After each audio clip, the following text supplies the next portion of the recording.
tapi alhamdulillah kita masih berkesempatan untuk memperingati hari kelahiran baginda Nabi kita Muhammad SAW.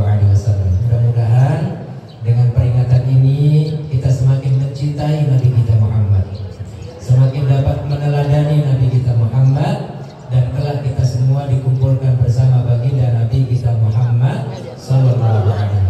Yang sama kita muliakan Bapak Lurah kita, Bapak Lurah Cipedak, Al-Ustaz Al-Mukarram, saya panggil Ustaz soalnya pintar salawat tadi, Bapak Fatihin Tajul Anwar. Beliau ternyata keluarga orang-orang soleh ya. Dari namanya udah kelihatan, Fatihin Tajul Anwar. Bapak Lurah, Bapak RT dan segenap perangkat desa yang insya Allah semuanya dimuliakan oleh Allah Subhanahu Wa Taala, pengurus majelis Masjid Jami Al-Muhajirin, dan semua ibu-ibu yang insya Allah dimuliakan oleh Allah Subhanahu Wa Taala. Masih semangat? Masih semangat? Masih. Alhamdulillah. Saya diberi waktu berapa menit? Setengah jam. Jangan lama-lama ya. Saya sudah bagikan tulisan itu, ya. Jadi tulisan ini nanti Bapak Ibu, ibu-ibu bisa baca di rumah. Saya tidak perlu mengulas kembali. Tapi dalam kesempatan kali ini, Bapak Ibu, saya terus terang bersyukur kepada Allah Subhanahu Wa Taala. Biasanya di sini kita ngaji Al-Quran, kita biasanya ngaji tafsir. Tapi hari ini saya diminta untuk ceramah menyampaikan tentang peringatan Maulid Nabi kita Muhammad SAW. Kelahiran Nabi itu, Bapak Ibu, adalah satu nikmat dari Allah Ta'ala. Kelahiran Nabi itu satu rahmat, dan kita diperintahkan oleh Allah untuk bergembira. Sama kayak kita. Kalau kita, ibu-ibu ini cucu ya sekarang ya? Apa masih anak? Cucu. Tergantung usia. Kalau dari sini kelihatan masih muda-muda. Kalau ibu dapat cucu girang apa enggak? Senang apa enggak? Padahal mohon maaf, kita tidak tahu apakah cucu yang hari ini lahir kita girang, kita senang. Entar itu akan jadi cucu yang membanggakan kita atau nyebelin kita nggak tahu. Tapi saat lahir, nggak ada nenek yang nggak suka dengan lahirnya cucunya. Betul apa tidak? Orang tua juga begitu. Begitu Allah anugerahi anak, wah girangnya luar biasa. Padahal belum tahu ya Bu, anak yang terlahir dari rahim kita itu apakah menjadi anak yang bakal nyenengin kita atau nyebelin kita? Adakah anak yang nyebelin orang tuanya? Jangan dibilang. Tapi kalau kita bangga, kita girang dengan lahirnya Nabi kita Muhammad SAW, itu karena beliau memang benar-benar menjadi Nabi yang kita semua patut bangga dengan beliau. Maka Allah Subhanahu Wa Taala perintahkan kita untuk gembira segembira-gembiranya. Kata Allah, qul, katakanlah wahai Muhammad, bi fadlillahi wa bi rahmatihi fabidzalika falyafrahu huwa khairun mimma yajma'un. Wahai Muhammad, bilang sama umatmu, hendaklah mereka gembira. Jadi gembira itu boleh, ya.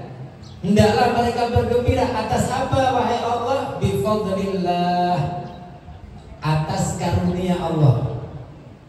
Karunia Allah ini para ahli tafsir banyak tafsirnya. Ada yang menyebut adalah iman, ada yang menyebut Al-Quran, ada yang menyebut ilmu. Dengan apa lagi kita diperintahkan gembira? Wa bi rahmatihi, karena rahmatnya Allah.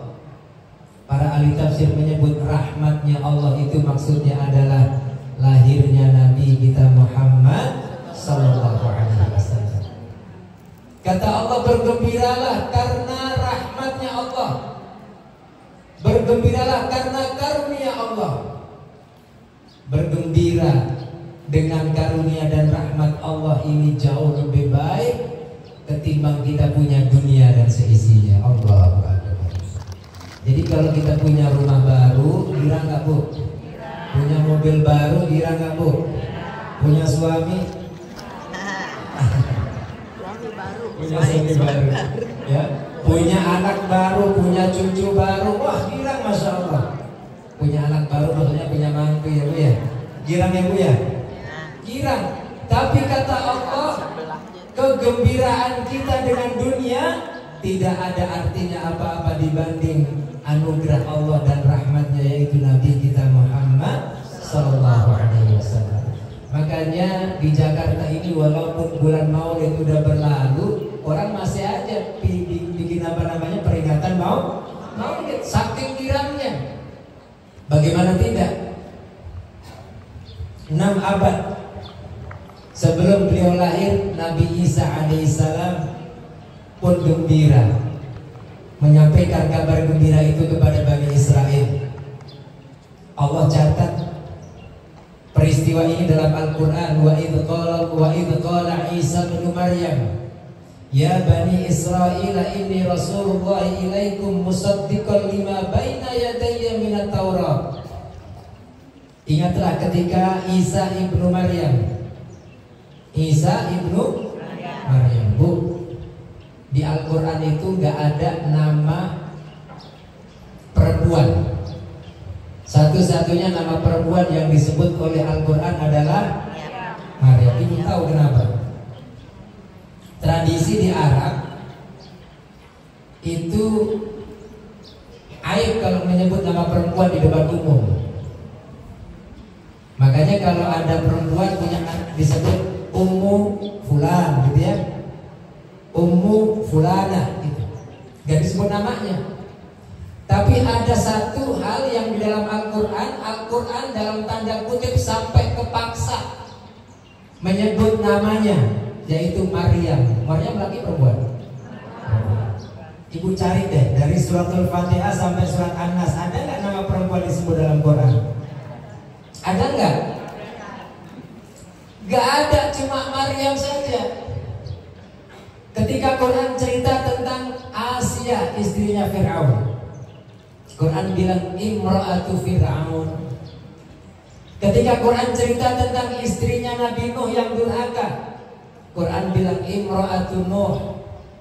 Ketika Quran cerita tentang istrinya Nabi Lut yang durhaka, Quran bilang imra'atu Lut. Tapi satu perempuan yang diabadikan namanya dalam Quran dan sampai hari ini hanya Siti Maryam. Saya sudah pernah datang rumah tempat lahirnya Siti Maryam di Al-Aqsa sana. Mudah-mudahan ibu juga bisa nyusul ke sana. Tadi ngumpulin donasi kan juga di itu di depan, ya, untuk belain saudara-saudara kita yang di sana. Saya masuk Bu di dalam rumahnya Siti Maryam tuh, tempat lahirnya Bunda Maryam, patung salib. Karena Siti Maryam diklaim miliknya orang-orang Nasrani. Padahal Bunda Maryam miliknya siapa? Milik kita. Benar nggak? Iya. Namanya disebut di Quran kita.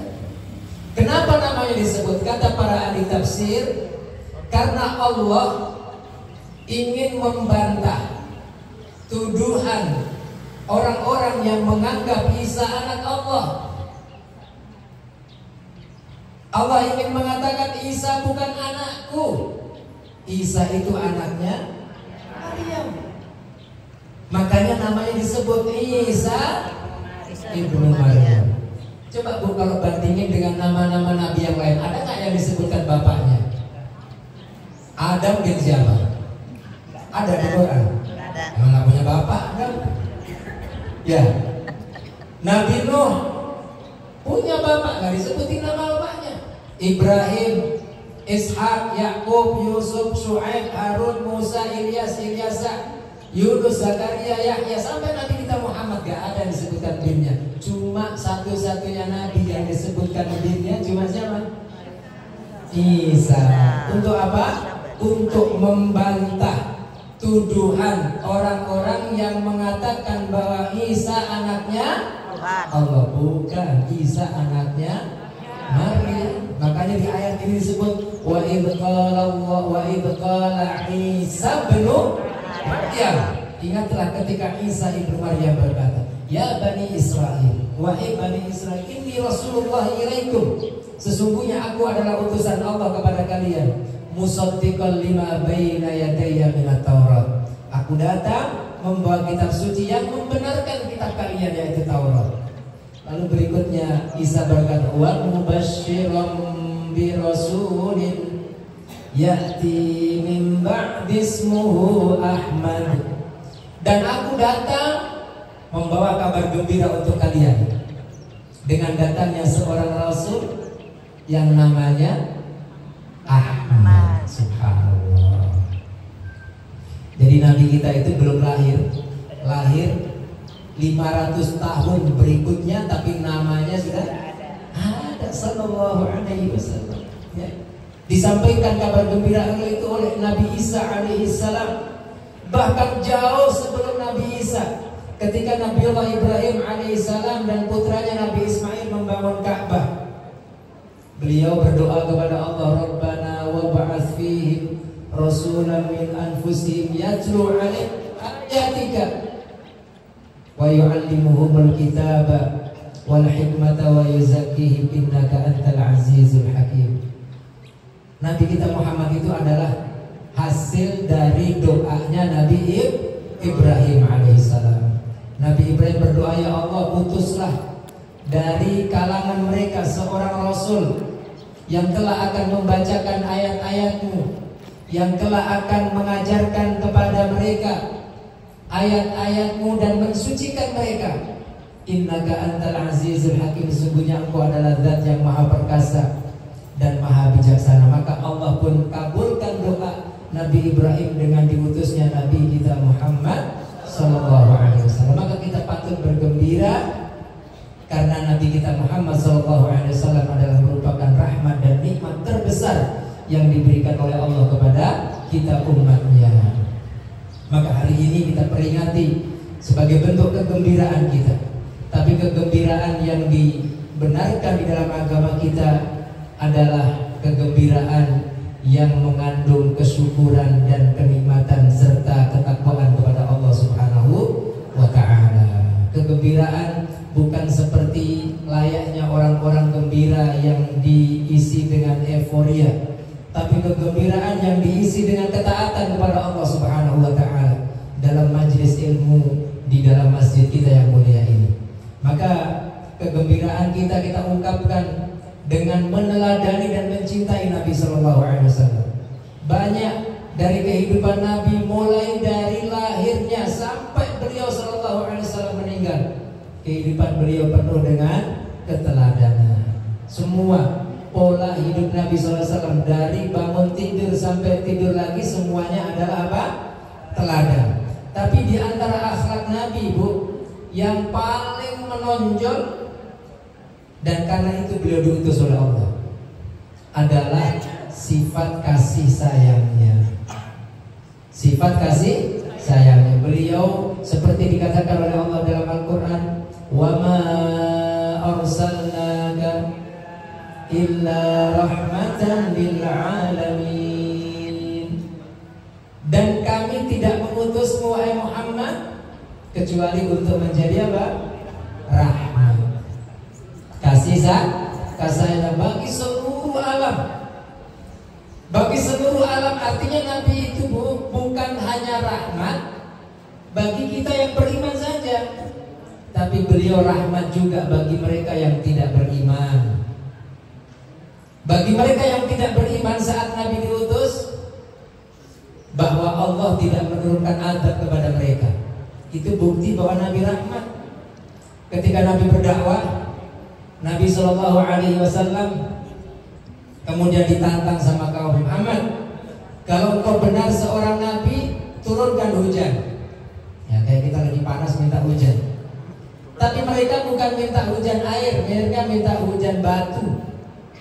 Turunkan hujan wahai Muhammad, hujan batu, biar semua mati kayak umat terdahulu.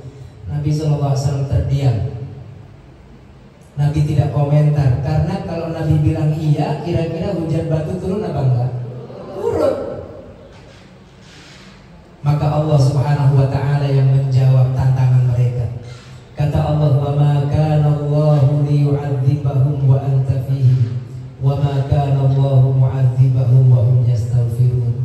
Muhammad, Allah enggak bakal turunin azab kalau engkau masih ada di tengah mereka.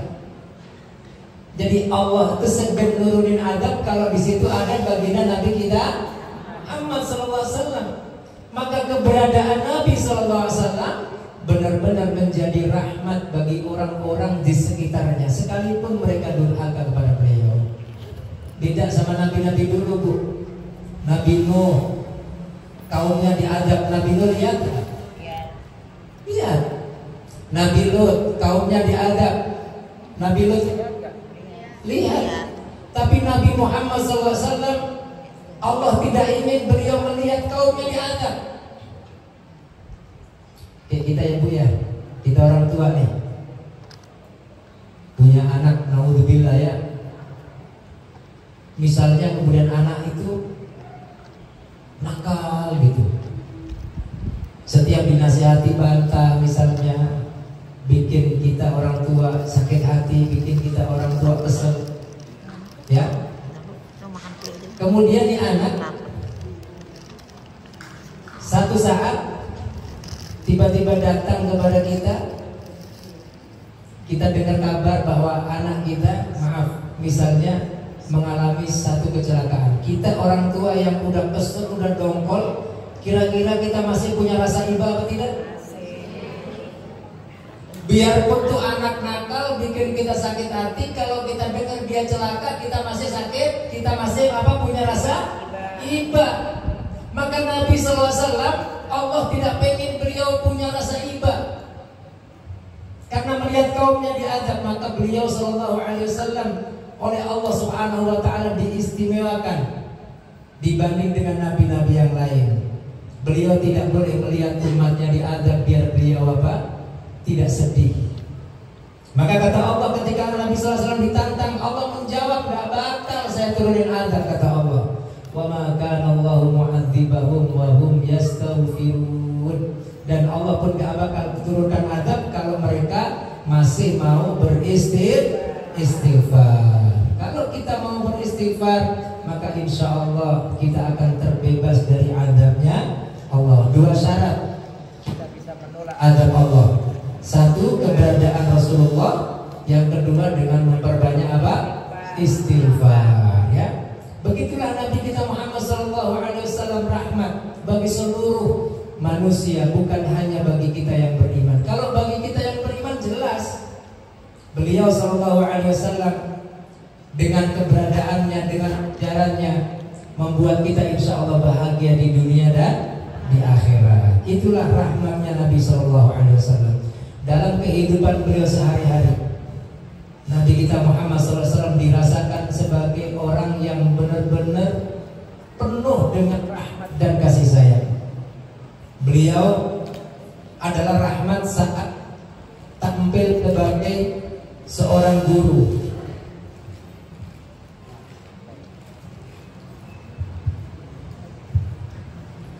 Beliau SAW adalah rahmat saat beliau sebagai guru. Di sini ada yang sebagai guru, Bu? Ada guru? Ada guru. Satu ketika Nabi SAW sedang imamin sholat. Ketika sedang sholat, tiba-tiba ada seorang sahabat namanya Muawiyah bin Abil Hakam As-Sulami. Dia bersin. Ketika bersin, kemudian orang-orang nih di sampingnya, ketika ada yang bersin, Muawiyah bin Abil Hakam kemudian menjawab. Biasanya kita kalau bersin bilang apa, Bu? Alhamdulillah. Terus yang mendengar, yarhamukallah.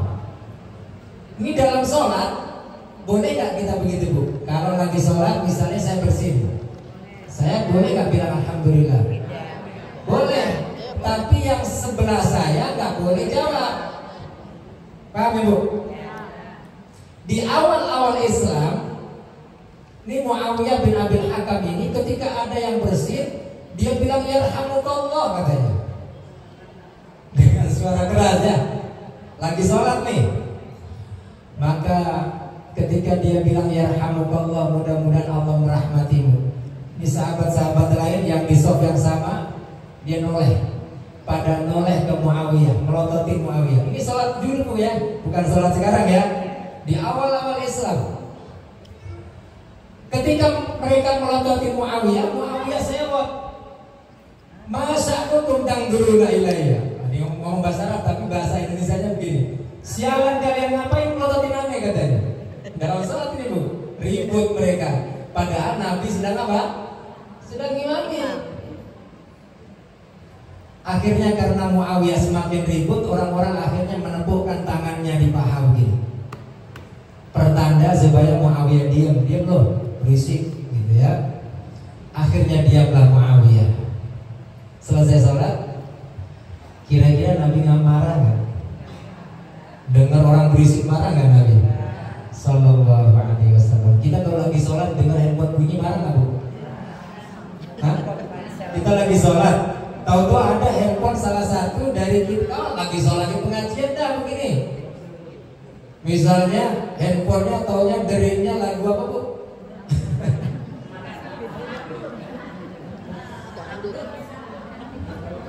Semua pasti melototin handphone siapa tuh, gitu kan ya? Maka begitu selesai salat, ya Nabi SAW bertanya, tadi siapa yang berisik? Kata Nabi. Maka Muawiyah mengangkat tangan, ana ya Rasulullah.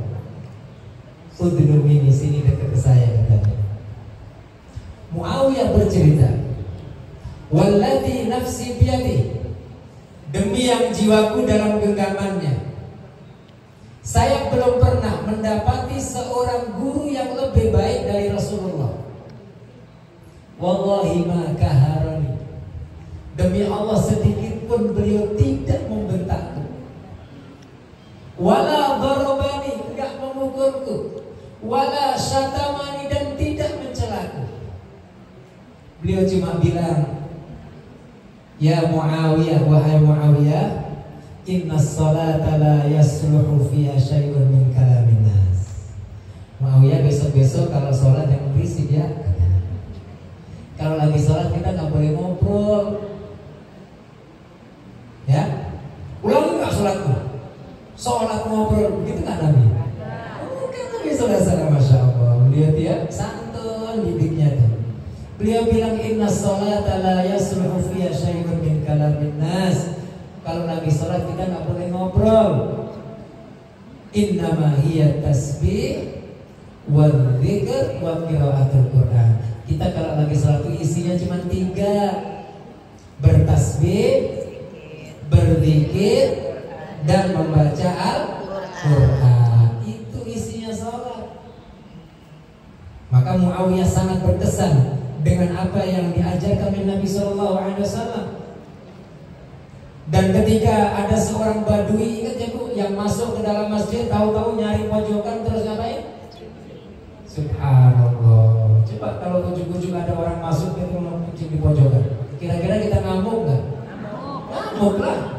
Masjid, rumah Allah, tempat kita ibadah dikencingin, ngamuk kita. Kok kencing? Dia masuk pakai sendal aja kita marah, bener nggak? Para sahabat pun marah. Para sahabat pun hampir memukulnya. Tapi Nabi SAW yang melihat adegan itu, beliau mengatakan, jangan biarin. Para ahli kesehatan mengatakan saat laki-laki atau perempuan sedang buang air kecil tiba-tiba dihentikan, itu sangat berbahaya dan berdampak kesehatannya. Maka Nabi tahu, biarin dia sampai selesai buang air kecil. Da'u, kata biarin. Begitu selesai, kira-kira digambarin kan sama Nabi? Oh enggak. Nabi cuma bilang, ariku alaihi dalwan minal ma', ambil air, 1 ember, siram. Selesai. begitu selesai sholat, si Badui ini tiba-tiba berdiri lalu berkata, Allahumma arhamni wa Muhammadan wa la tarhamni wa ma'ahadan. Ya Allah, sayangin aku dan Muhammad aja, yang lain jangan kasih sayang. Saking marahnya dia dengan para sahabat, ya, dia emosi lalu dia bilang, Allahumma arhamni wa Muhammadan wa la tarham ma'ana ahadan. Ya Allah, sayangin aneh berdua aja, aneh sama Muhammad aja, yang lain jangan sayangin, katanya. Maka Nabi dengan senyum mengatakan, laqad tahajjarta wasi'an. Kenapa engkau batasi sesuatu yang luas? Bukankah rahmat Allah itu luas? Allah bilang, wa rahmati wasi'at kulla syai'. Rahmatku luas, meliputi segala sesuatu.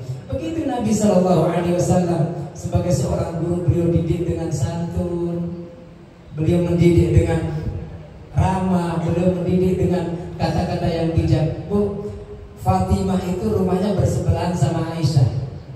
Kira-kira kalau anak bersebelahan sama ibu angkat, ibu tiri, kira-kira ada masalah nggak ya? Ada.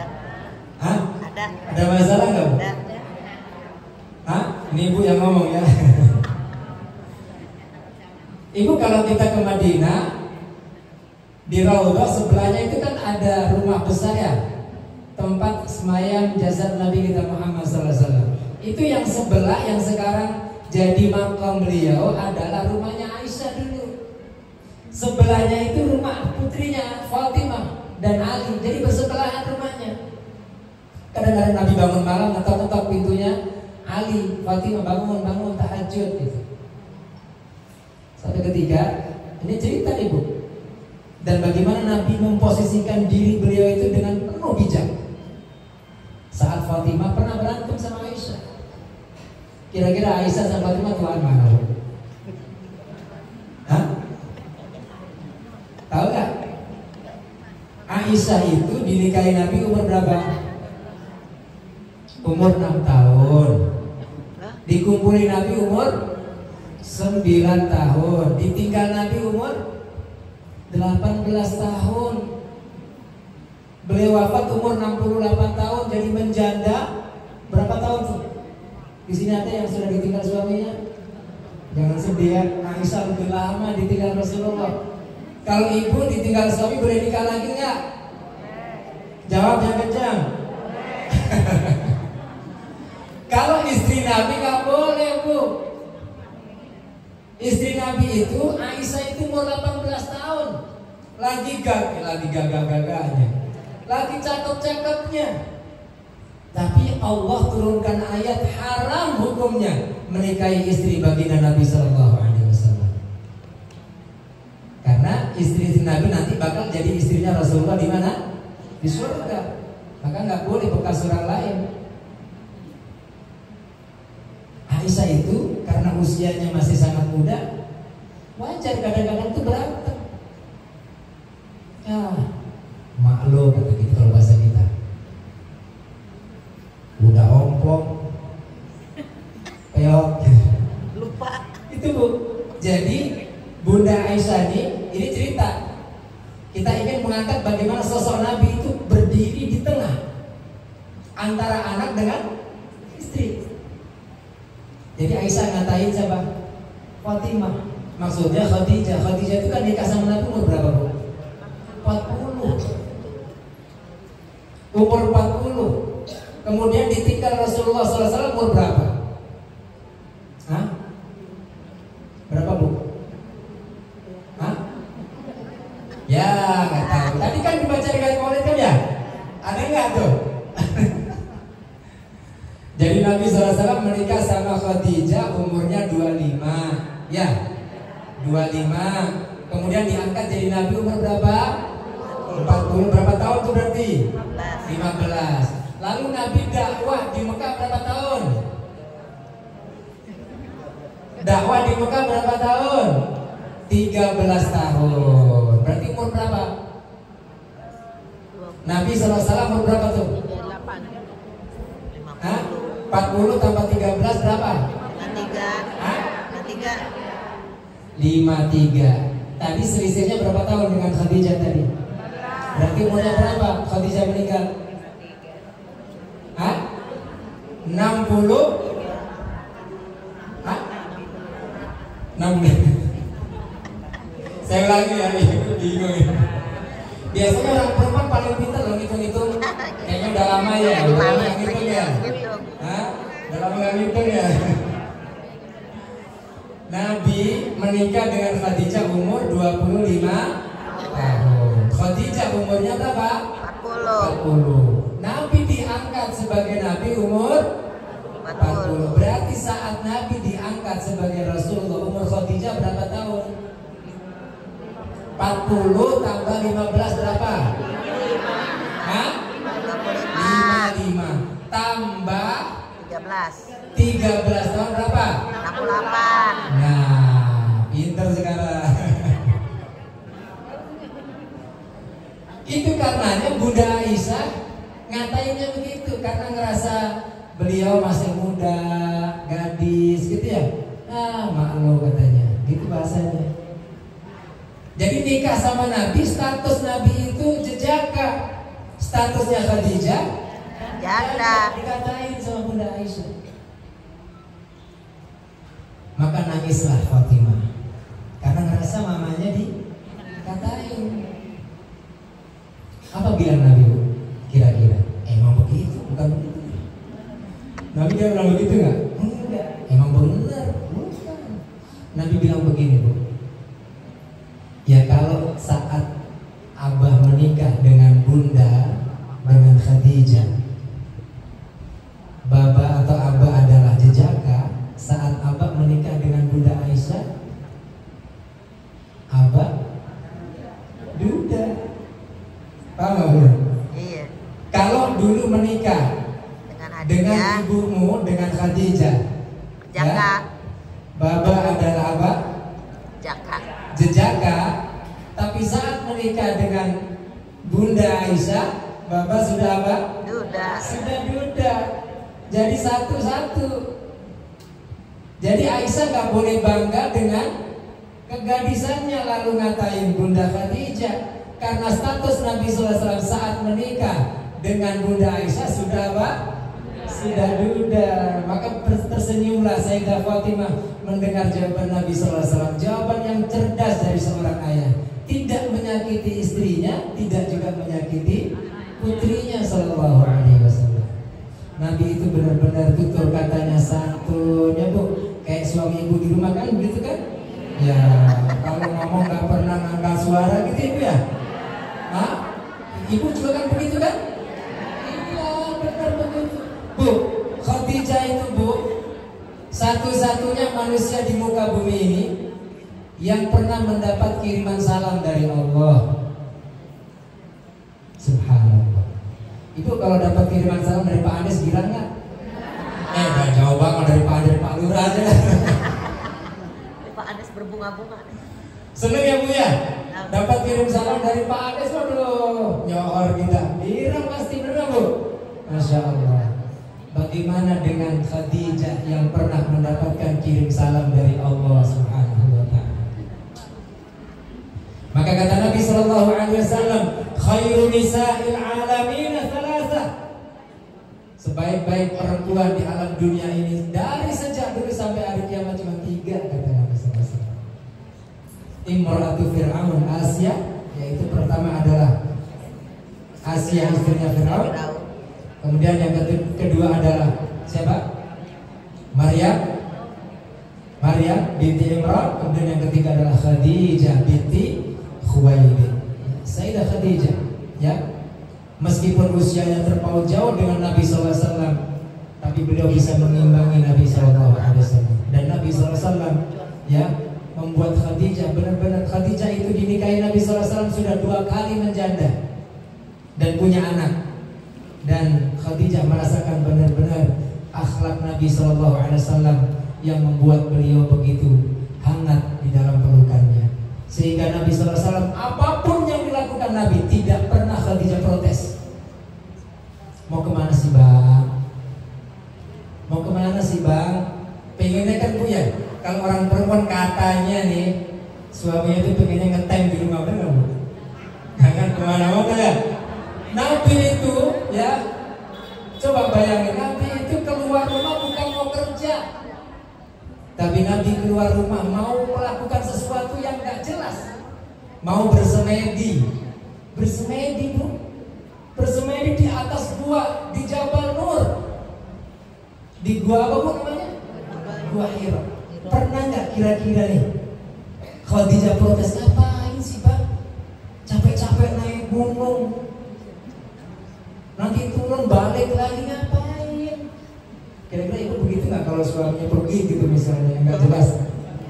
Ya, udah pergi sana, nggak usah balik.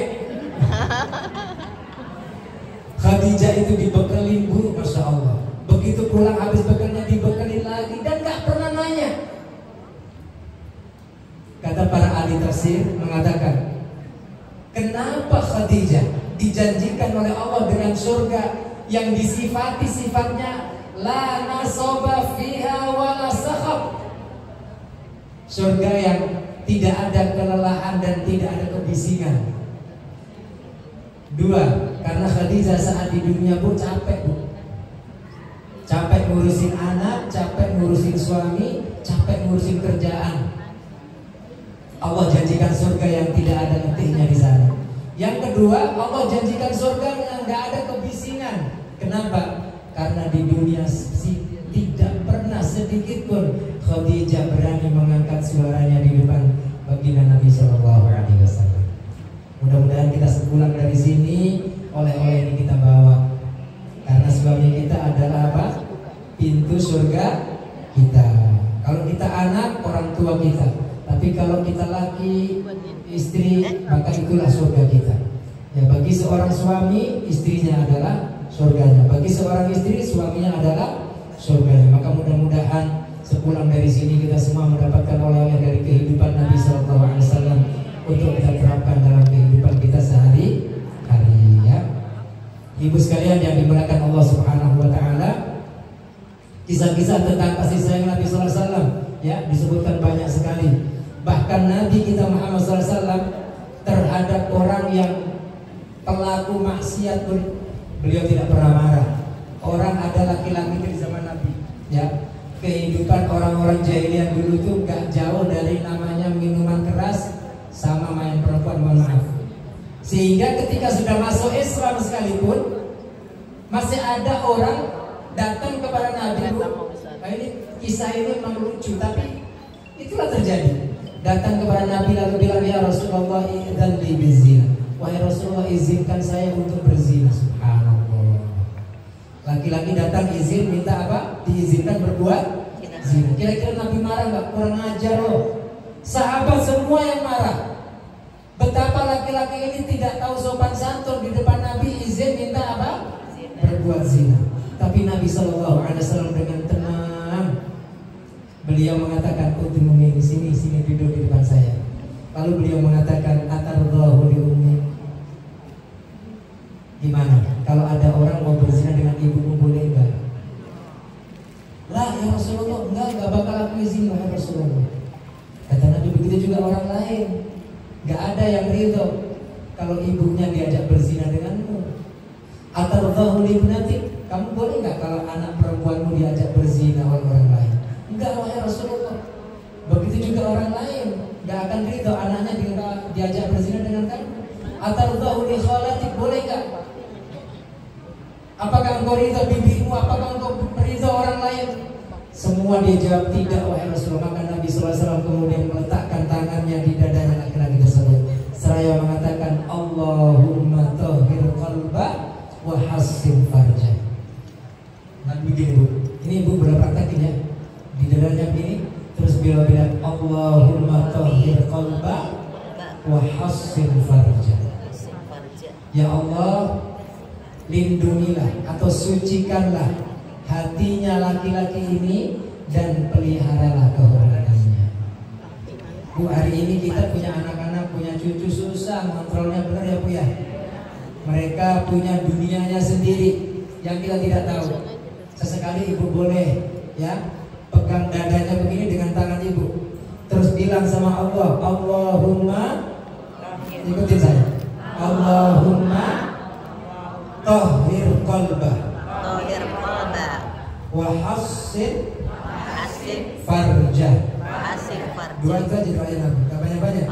Ya Allah, sucikan hatinya. Ya Allah, pelihara kehormatannya. Seketika tuh laki-laki setelah disentuh dengan tangan Nabi di dadanya, sambil dibacain doa ini, Allahumma tahhir qalbah wa hassin farjah. Maka laki-laki itu mengatakan, demi Allah, sebelum aku datang ke sini tidak ada perbuatan yang paling aku cintai melebihi zina. Tapi begitu Nabi meletakkan tangannya dan berdoa kepada Allah, tidak ada perbuatan yang paling aku benci melebihi zina. Subhanallah. Jadi boleh praktek ini, ya, pegang dadanya begini sambil tidur dia nggak apa-apa. Bilang Allahumma tahhir qalbah wa hassin farjah. Hassin itu bukan hassin pakai sin, tapi pakai sod. Ha, sod, nun, hassin. Artinya apa? Lindungilah kehormatannya, jagalah kehormatannya. Mudah-mudahan dijauhkan dari perbuatan yang tidak baik, ya, pergaulan yang tidak baik. Naudzubillah sampai perzinahan, naudzubillah, ya. Dengan doa ini mudah-mudahan dikabul oleh Allah Subhanahu wa taala. Jadi Bapak Ibu sekalian yang diberkahi Allah Subhanahu wa taala, banyak sekali pelajaran yang bisa kita ambil dari kehidupan baginda Nabi sallallahu alaihi wasallam tentang bagaimana beliau mendidik, ya, umatnya dengan santun, dengan penuh bijaksana, tutur katanya yang tidak pernah menyakiti umatnya, sehingga membuat manusia yang tadinya membenci Nabi sallallahu alaihi wasallam berubah menjadi mencintai. Yang tadinya melawan Nabi sallallahu alaihi wasallam berubah menjadi mencintai Nabi sallallahu alaihi wasallam. Akhirnya orang-orang pun masuk Islam dengan begitu sukarela dari gerbang akhlaknya Rasulullah sallallahu alaihi wasallam. Maka peringatan Maulid ini bukan sekedar kita membacakan riwayatnya, tapi mudah-mudahan kita bisa meneladani akhlak-akhlaknya Nabi sallallahu alaihi wasallam yang mudah-mudah saja dalam kehidupan kita rumah tangga misalnya, atau dengan anak cucu kita, ya. Mudah-mudahan doa yang saya kutip tadi mudah-mudahan bisa menjadi amalan buat ibu-ibu semua. Kalau masyarakat di kelurahan ini, ya, anak-anak mudanya soleh semua, kira-kira aman gak di kampung? Hari ini kita tiap hari disuguhin anak-anak di jalanan bawa parang, benar gak Bu? Bawa celurit, mau berantem, mau tawuran. Ya Allah, sedih banget kita. Mereka semua sekolah di sekolah-sekolah yang berkelas, tapi akhlaknya benar-benar jauh dari harapan kita sebagai orang tua. Maka tidak ada cara lain kecuali kita kembali kepada Allah, bermohon kepada Allah. Mudah-mudahan anak cucu kita dipelihara oleh Allah Subhanahu wa taala dan kelak menjadi anak cucu yang membanggakan kita semua. Amin ya rabbal alamin. Saya kira saja yang dapat saya sampaikan. Kita tutup dengan doa, ya. Kita akhiri majelis kita bersama dengan berdoa kepada Allah Subhanahu wa taala. Mudah-mudahan datangnya kita semua dicatat bernilai ibadah oleh Allah. Nanti kita bangkit dari sini, dosa-dosa kita semuanya berguguran diampuni oleh Allah Subhanahu wa taala. Ilmu yang kita dapat menjadi ilmu yang bermanfaat, dan mudah-mudahan kita semua senantiasa dipelihara kesehatan kita oleh Allah Subhanahu wa taala. Ala hadhihi niyyah wa likulli niyyatin shalihah. Al-Fatihah. Alhamdulillahi rabbil alamin, arrahmanir rahim, maliki yaumiddin. Iyyaka na'budu wa iyyaka nasta'in. Ihdinas siratal mustaqim. Siratal ladzina an'amta 'alaihim ghairil maghdubi 'alaihim waladdallin. Bismillahirrahmanirrahim. Alhamdulillahi rabbil alamin. Hamdulillah fi ni'amihi wa yukafi'u mazidah. Ya Rabbana lakal hamdu kama yanbaghi li jalali wajhika wa 'azimi sultanik. Allahumma salli ala sayyidina Muhammad wa ala ali sayyidina Muhammad. Rabbana taqabbal minna innaka antas samiul alim wa tub alaina innaka antat tawwabur rahim. Allahumma ij'al jam'ana hadha jam'an marhuma wa tafarruqana min ba'dihi tafarruqan ma'suma wa la taj'al fina wa la hawlana wa la bainana shaqiyyan wa la Allahumma ati nufusana taqwaha wa zakkiha anta khairu man zakkaha anta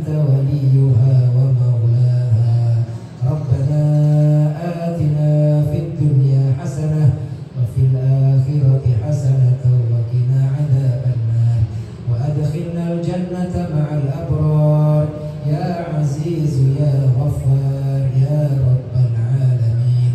وصلى الله على سيدنا محمد النبي الأمي وعلى آله وصحبه وسلم. سبحان رب